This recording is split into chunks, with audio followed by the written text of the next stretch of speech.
Today on Live Daily News, we have an update in the Christopher Wise murder trial. The Wall Co-op is hosting a big sale, and Lakeview opens up district right here in San Angelo. I'm James Bellini, and this is Live.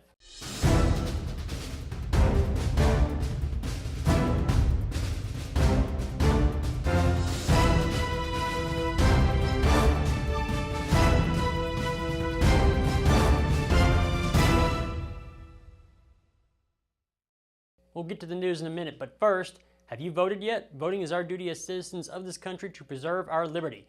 Early voting in person is underway now until November 1st for Tom Green County. After you're done voting, stop by the always delicious Hoffman's Cake Cottage at 1 South Taylor Street in the Village Shopping Center for a free cupcake. We'll keep your I voted sticker, but you'll have the tastiest voting experience ever because Hoffman's cupcakes are wonderfully delicious and always homemade. Visit Hoffman's Cake Cottage in the Village Shopping Center at 1 South Taylor Street or online at hoffmanscakecottage.com. Starting things off, the Wall Co-op is hosting a huge sale on brand new items that was bought by former manager Mina Abbott, who embezzled over $2 million from the co-op. Items will be discounted 60-70% off retail prices. The sale starts this Saturday at 9 a.m. and will feature boutique clothing, blankets, jewelry, and more. The Wall Co-op will also have coffee and donuts available. Abbott was sentenced after admitting to stealing over $2 million and heads to federal prison. An update in the Christopher Wise murder trial as a doctor spoke Wednesday. Forensic pathologist Dr. Thomas Parsons took the stand as he works for South Plains Forensic Pathology in Lubbock, who performed many autopsies out of the Concho Valley. Parsons said that Christy Phelan suffered a severe beating and had a ruptured spleen, several broken ribs, and at least 5 severe head wounds. A detective who interviewed Wise the night of the alleged murder interviewed Wise again later and said his story had changed some.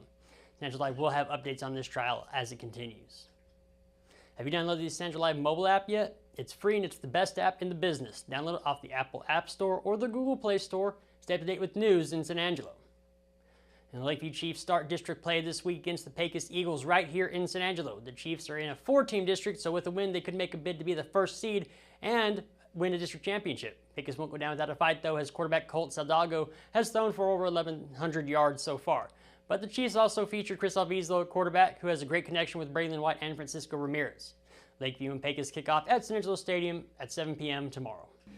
The weekend is incoming. You can catch all the collegiate and pro NFL action at the ArcLight Bar and Grill inside the Clarion Hotel located at 441 Rio Concho Drive. The ArcLight has the largest video wall in West Texas in addition to 20 other flat screen TVs to keep up with your alma mater, your favorite team, or keep up with all the games for your fantasy team.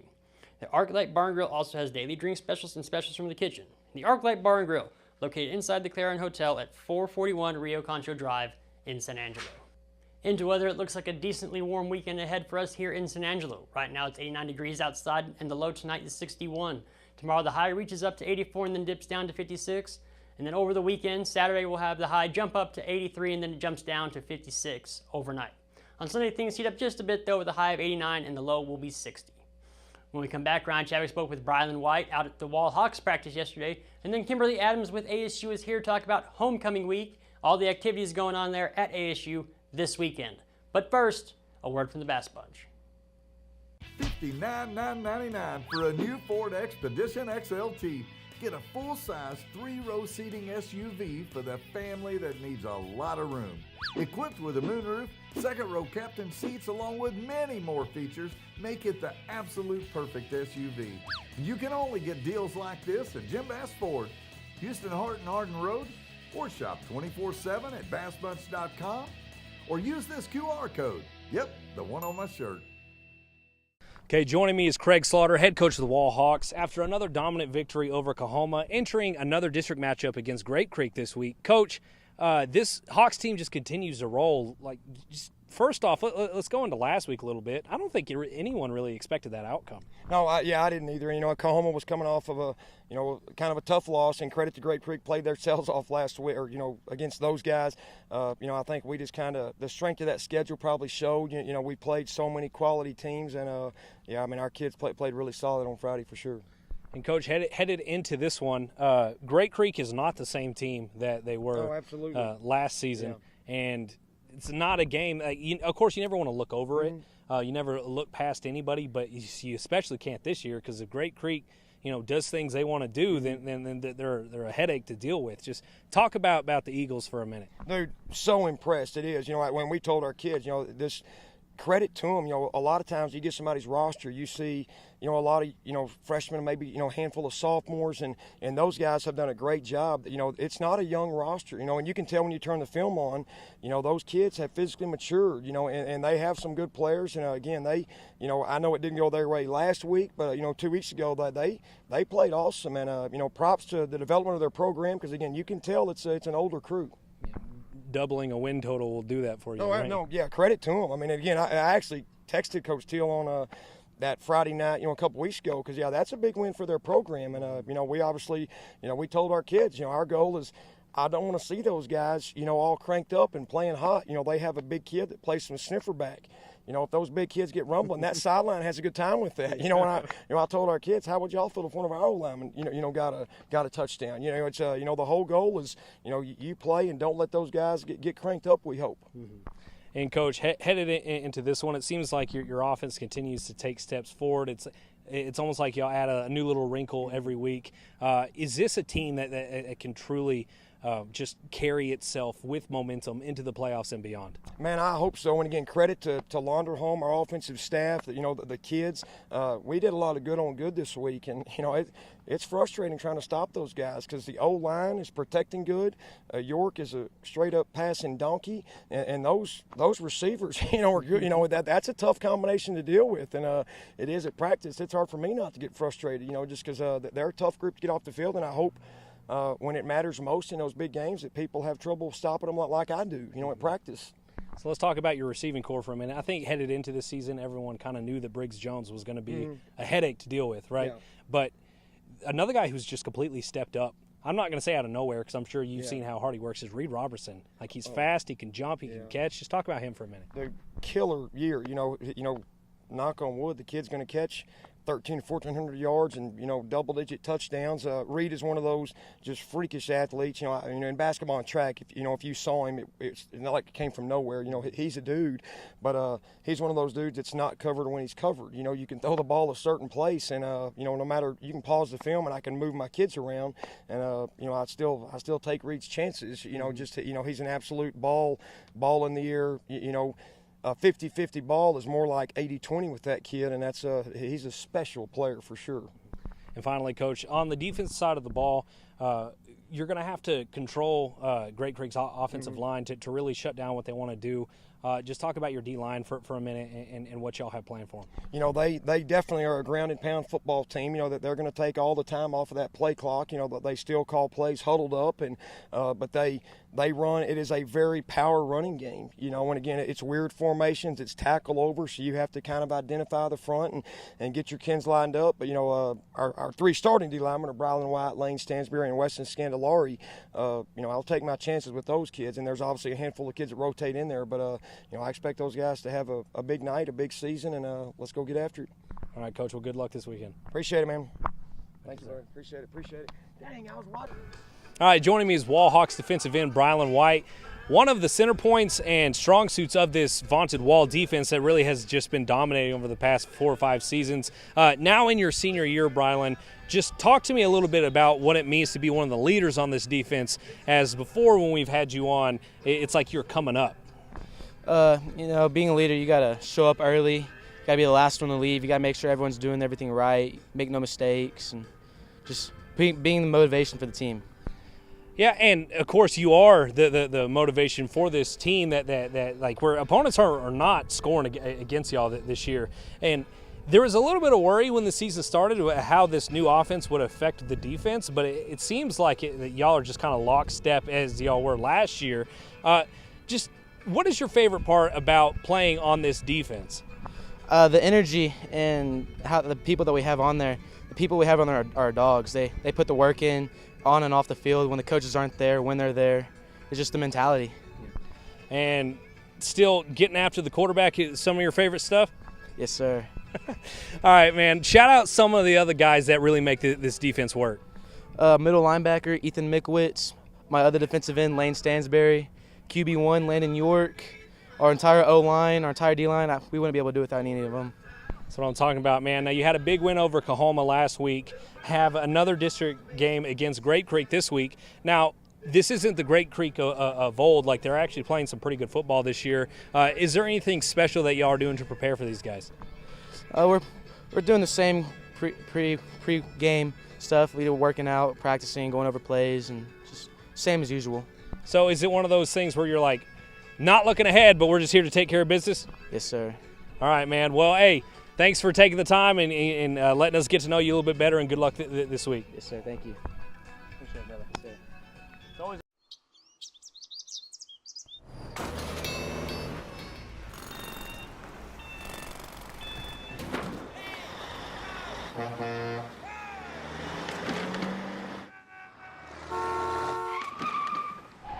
It's hard to believe how reckless some people can be and how hard they fight against real victims. You need a partner who consistently beats the giants and who will never, ever flinch. And welcome back, everybody. I'm here with Kimberly Adams with ASU. It is homecoming week. Absolutely. It is blue and gold like crazy on campus right now. Now, it started on Sunday, right? It did. Our student organizations have been participating in different things all week long, from kickball tournament to they do a community service where they go out in the community and help clean up parks or do different things along those lines, and dance and chant, and homecoming honoree nominations for king and queen for the students. They've had a blue and gold party. So there's been a little bit of everything on campus this week. Now, but we do have some stuff coming up this weekend. Lots of stuff, a little bit of stuff, a lot of stuff coming up this weekend. When we say it's homecoming weekend, we just try to see how much stuff we can put into one weekend, while we've got everybody here with us. So we've got an awesome dinner tomorrow night. The Alumni Association hosts a homecoming honoree dinner. We will honor 8 different individuals from faculty, staff, distinguished alumnus, ROTC alumnus, CAR scholarship alumnus, retired faculty, honorary alumni, and our Golden X's. And a Golden X is somebody that's been an alumni of 50 years or more. And so it's a great opportunity for us to honor our alumni and those that are giving back to the university and really are living out our core values and are helping and guide our new students in all those areas. So it's really fun to sit back. It's really hard to sit on the nominations committee and read all of these nominations, because you think, wow, these alumni are doing amazing things. And they came from San Angelo. They came from Angelo State, and this is where it all started for them. So we've got some of those that'll be here with us, and we will honor them tomorrow night. At our dinner. Our dinner will be from 6 to 9 at the C.J. Davidson Ballroom. Okay. During the same time, the student organizations will be over at the pep rally and the bonfire, and that's all open to the community to come over and join us. And that'll be over off of Knickerbocker at the bonfire site. If you've driven down Knickerbocker, you've seen them working on the bonfire. Yes, you have. And we get calls all the time, people wanting to donate pallets out to the bonfire. So we love the community involvement in all of that. So the bonfire Friday night, and then Saturday morning, we've got our parade, and we were blessed a few years ago to bring the parade back over to campus. And so our parade will be through campus, and that's at 10 o'clock on Saturday morning. Okay. And you'll have the ASU band. You get to see the student organizations with their floats and everything that they've put together. And our theme this year is the ASU through the decades. And so you've got the different students, organizations that are putting together all of their stuff for the parade. And at the same time, we've got a class reunion breakfast that'll be going on. This is the year we're celebrating the 4s. And so everybody from 64, 74, 84, all the way through 2014, we invited them to come back and join us for breakfast while we watch the parade. And that's a great opportunity right there in front of Housley Tower to see the parade come down Johnson Street. And then we've got Ram Jam. If you haven't been to Ram Jam yet, you are missing out on a Saturday. I apologized already. We talked about this last time. I know we did. But Ram Jam, and it's huge. And we've got Braxton Keith that'll be on the stage. Okay. We also so we say Ram Jam. The Ram Jam's from 3 to 5. We'll have free food on the back patio. We'll have hot dogs, and then you've got Integris, who is our sponsor for Ram Jam for the week. But when you turn that corner at 9 o'clock in the morning going to the parade, and there's people tailgating already. There's people setting up their area, cooking. They're committed. It's absolutely committed. It's awesome to see everybody come together and support our football team. But we will Ram Jam from 3 to 5, and then we will head over to the football game where our football team's going to bring us a win. Taking on Sul Ross State, they just moved up from D. Do you think they're going to get a warm welcome to D2? They'll get a warm welcome, but All right. our ASU Rams are going to bring home the win. All right. So they're always welcome to join us. I mean, they're not the only ones playing this weekend here in town, though. You are absolutely correct. And when we say there's everything going on campus, our soccer team's playing, our volleyball team is playing, and so you just come out to campus at 10 o'clock for the parade, and then join us at volleyball and soccer and Ram Jam and the football game. Just stay all day with us. Anything going on Sunday? Handing out Alka-Seltzer tablets to anybody? Sunday is when we rest. Okay. All right. That's when we get the opportunity to rest and say goodbye to all of those that we've got alumni that are coming in from a little bit of everywhere to join us for the weekend.